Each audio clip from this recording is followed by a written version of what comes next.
selamat datang di podcast Suara Hukum Untak. Kembali lagi di ruang diskusi santai seputar dunia kampus, isu hukum, dan kepemimpinan.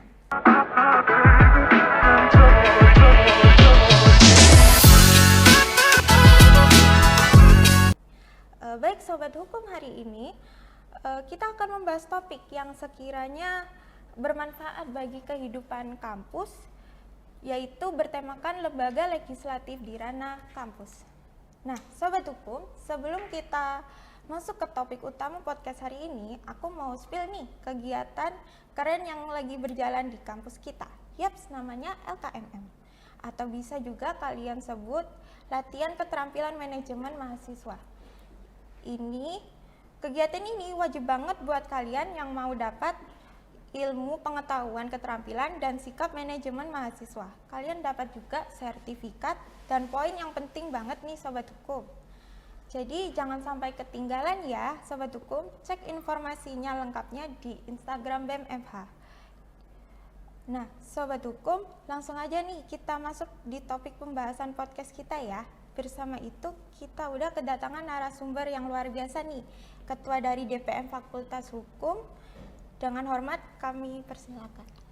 Baik, sebelumnya perkenalkan, namaku Daniel Lulus Caesar, selaku Ketua Umum dari Dewan Perwakilan Mahasiswa Fakultas Hukum Untak Surabaya. Saat ini aku semester 6 atau dari angkatan 22. Nah Kak, kegiatan sehari-harinya akhir-akhir ini tuh apa aja sih Kak? Jadi kalau kegiatan aku sendiri, dari berkuliahan ini mungkin aku aktif di organisasi ya, kemudian juga aktif di bidang akademik. Di luar perkuliahan aku juga ada bekerja seperti itu. Langsung aja ke topik pembahasannya ya. Boleh. Kalau di pemerintahan nasional kita dikenal sebagai DPR, yaitu Dewan Perwakilan Rakyat. Maka di kampus kita punya versi mininya, yaitu DPM. Lembaga ini berperan sebagai lembaga legislatif dan sistem pemerintahan mahasiswa. Tapi jangan salah, meskipun berada di lingkungan kampus, fungsi, wewenang, dan mekanismenya kerjanya tetap mengacu pada prinsip demokrasi yang sebenarnya. Nah, Kak, DPM biasanya berfungsi untuk apa aja sih di dalam lingkungan kampus? Jadi mungkin aku jelaskan dari Dewan Perwakilan Mahasiswa Fakultas Hukum ini, pastinya kami memiliki tugas pokok dan fungsi. Yang pertama, kami menjaring aspirasi. Kemudian dari aspirasi tersebut kami akan melakukan seperti advokasi, kemudian kami membuat forum audiensi, kami menyalurkan aspirasi-aspirasi dari mahasiswa Fakultas Hukum terkait misalkan ada permasalahan terhadap perkuliahan, akademik, kemudian permasalahan dari fasilitas yang ada di kampus. Bahkan kita juga menyalurkan aspirasi-aspirasi terkait keluhan mahasiswa terhadap ormawa-ormawa di Fakultas Hukum. Nggak terbatas terhadap aspirasi kepada BEM maupun BSO. Bahkan kita juga menjaring aspirasi mahasiswa yang mungkin memiliki aspirasi terhadap DPM itu sendiri, seperti itu. Kemudian selanjutnya sesuai dengan namanya, Dewan Perwakilan Mahasiswa yang berada di bidang legislatif. Jadi kami juga berhubungan dengan peraturan perundang-undangan. Kami membentuk undang-undang seperti dalam fakultas atau undang-undang internal dari Dewan Perwakilan Mahasiswa Fakultas Hukum Untak itu sendiri. Kemudian yang terakhir, kita juga melakukan pengawasan ya. Pengawasan ini kita melakukan pengawasan terhadap kinerja eksekutif. Seperti kita mengawasi bagaimana kinerja dari BEM, kemudian BSO, dan di luar dari eksekutif kita dari Komisi 3 pengawasan, komisi yang membidangi pengawasan itu Komisi 3, itu juga mengawasi dari internal DPM kami sendiri, seperti itu. Jadi banyak ya fungsinya ya Kak. Lalu nah teman-teman DPM itu bukan hanya stempel atau pelengkap struktur organisasi ya. Justru perannya sangat strategis. DPM adalah tempat di mana kebijakan-kebijakan mahasiswa dibahas, disahkan, bahkan dikritis. Misalnya ketika BEM membuat program kerja, DPM bisa memberikan rekomendasi atau sebuah evaluasi, bahkan hak veto jika ada yang tidak sesuai. Dan di sisi lain, DPM juga jadi jembatan antara mahasiswa dan pihak kampus, yaitu aspirasi soal fasilitas tadi ya Kak. Betul. Kebijakan akademik sampai masalah kesejahteraan mahasiswa. Semua disampaikan melalui DPM. Nah, menurut Kakak sendiri nih, sudah sejauh mana DPM di kampus kita menjalankan peran strategisnya? Jadi di dalam fakultas kita sendiri ya khususnya DPM ini sudah menjalankan peran strategisnya sudah sebaik dan semaksimal mungkin ya. Maksudnya kita di setiap periode pastinya selalu menjalankan organisasi DPM ini dengan berlandaskan visi dan misi kita. Seperti yang tadi sudah dijelaskan, aku jelaskan tadi terkait dari tugas pokok fungsi sendiri, pastinya kita akan selalu menjalankan hal tersebut sehingga tentunya kita dari DPM Fakultas Hukum sendiri pastinya sudah menjalankan peran strategis tersebut. Seperti itu. Lalu pernah nggak nih Kakak menyampaikan aspirasi lewat DPM? Gimana pengalamannya? Jadi dari kami sendiri, kami membuat terobosan di periode DPM pada tahun ini. Jika di periode-periode sebelumnya kami membuka aspirasi itu hanya terbatas pada 1 kali saja. Tetapi pada periode ini kami membuat terobosan baru. Kami dari awal kepengurusan periode hingga akhir kepengurusan kami membuka jaring aspirasi mahasiswa. Jadi kami selalu menampung aspirasi-aspirasi mahasiswa FH. Kemudian dari aspirasi tersebut pastinya akan kita salurkan melalui forum audiensi. Nah, forum audiensi ini rencananya akan dilakukan pada Agustus. Tetapi advokasi atau yang kita menanggapi dari aspirasi mahasiswa ini nggak terbatas pada forum audiensi tersebut. Jadi di luar itu kami juga pasti apabila kami menampung aspirasi dari mahasiswa pasti akan langsung kami sampaikan kepada pihak yang terkait, misalkan ke dosen, ke kaprodi ataupun biro-biro di universitas seperti itu. Oh, begitu. Tapi tentu saja ya Kak, kalau DPM juga punya tantangan, kadang dianggap kurang eksis atau kurang kerjanya nyata. Padahal banyak kerja-kerja mereka yang tidak terlihat di permukaan, seperti pengawasan administrasi, rapat formal, hingga menyusun regulasi organisasi mahasiswa. Makanya penting banget buat kita sebagai mahasiswa untuk lebih sadar dan terlibat baik sebagai anggota dari DPM maupun sebagai pihak yang memberikan masukan dan kontrol.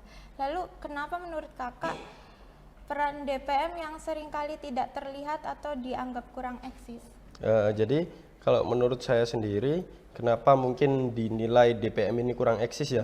Karena DPM itu bekerja sebagai lembaga pengawas. Jadi kinerja kami adalah mengawasi.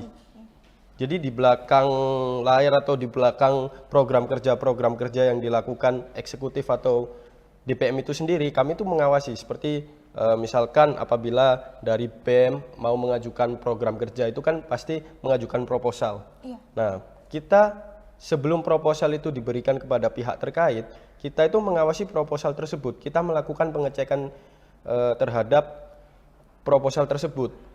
Semisal terkait kita akan melihat bagaimana budgetingnya, kemudian bagaimana acaranya ini berjalan, dan apabila dari proposal tersebut ada ketidaksesuaian, pastinya kami akan melakukan memberikan revisi kepada pihak yang mengajukan proposal. Misalkan dari budget nih, kok budgetnya kayak over gitu, pasti kita akan komunikasikan, coba ini budgetnya terlalu over, coba di-cut deh, dipotong gitu. Seperti itu, makanya mungkin dinilai kurang eksis ya, padahal jika dilihat perannya memang strategis. Dan tetapi dari DPM Fakultas Hukum sendiri tidak terbatas hanya pada program kerja seperti mengawasi saja. Kami di tanggal 26 Juni kemarin kami mengadakan seminar yang bertemakan Undang-Undang Narkotika. Jadi di sana ada legislative talk, kita membahas terkait Undang-Undang Narkotika. Itu bertepatan dengan Hari Anti Narkotika Nasional. Kemudian bertepatan dengan hari ini juga tanggal 12 Juli kami melakukan studi banding dengan Dewan Perwakilan Mahasiswa Fakultas Hukum Universitas Tarumanegara di Jakarta. Jadi dari DPM FH Untar dari Jakarta datang ke Untak Surabaya untuk melakukan studi banding dengan DPM FH Untak seperti itu. Keren banget ya Kak. Terus apa bentuk dukungan konkret yang bisa kita berikan sebagai mahasiswa untuk memperkuat peran DPM? Jadi kalau semisal dukungan konkret dari mahasiswa ya untuk mendukung peran dari DPM itu sendiri, pastinya dari mahasiswa ini harus mendukung program kerja Ormawa ya. Karena menurut saya jadi nggak sebatas mendukung DPM saja, tapi dari mahasiswa Fakultas Hukum Untak sendiri penting untuk mendukung semua Ormawa, misalkan mendukung BEM, mendukung DPM, atau juga mendukung BSO yang ada di Fakultas Hukum.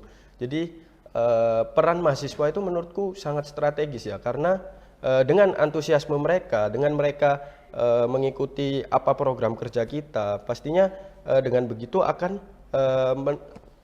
memberikan semangat, spirit bagi teman-teman yang berada di Ormawa untuk melakukan atau menjalankan program kerja dengan semangat, karena dari teman-teman mahasiswa sendiri itu kan semangat ketika kita mengadakan program kerja seperti itu. Jadi mungkin kita sangat perlu dukungan dari teman-teman mahasiswa itu sendiri sih. Untuk melakukan proker. Iya. Jadi misalkan jika BEM atau DPM mengadakan seminar ya, dari teman-teman mahasiswa ini harus hadir gitu. Kemudian seperti ketika DPM membuat satu proker, yaitu kalau proker kami namanya Jaring Asmara ya, itu jadi Jaring Aspirasi Mahasiswa. Nah, apabila mahasiswa memiliki aspirasi, nggak sebatas cuma dipendam saja, disalurkan dalam forum tersebut, dalam program kerja tersebut, sehingga kami dapat menyalurkan aspirasi-aspirasi mahasiswa kepada pihak terkait supaya tercapai proses belajar mengajar yang terbaik lah di fakultas kita seperti itu. Kita sampai di penghujung acara, namun saya mempunyai pertanyaan pribadi nih Kak buat Kakak. Menurut Kakak bagaimana cara agar DPM bisa lebih dekat dan dikenal oleh mahasiswa? Jadi apabila berbicara terkait bagaimana cara agar DPM lebih dekat dan lebih bisa berinteraksi lebih dengan mahasiswa, yang pertama pastinya kita juga butuh seperti yang tadi aku bilang, butuh antusiasme dari mahasiswa itu juga.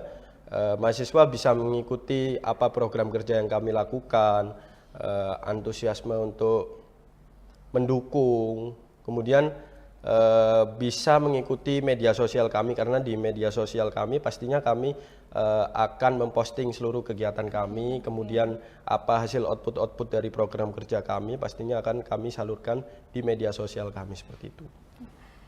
Jadi buat kamu yang punya minat di bidang politik, kebijakan, atau sekedar ingin menjadi bagian dari perubahan di kampus, DPM bisa salah satu jalur nyata untuk belajar dan berkarya ya Kak. Betul. Ingat demokrasi kampus itu hidup bukan karena pemilih semata, tapi karena partisipasi kita semua di dalamnya. Karena di balik suara mahasiswa ada harapan yang harus dijaga dan diwujudkan. Sekian podcast dari Suara Hukum Untak. Terima kasih Kak sudah meluangkan waktu untuk podcast kami. Sama-sama. Saya ucapkan terima kasih. Sampai jumpa.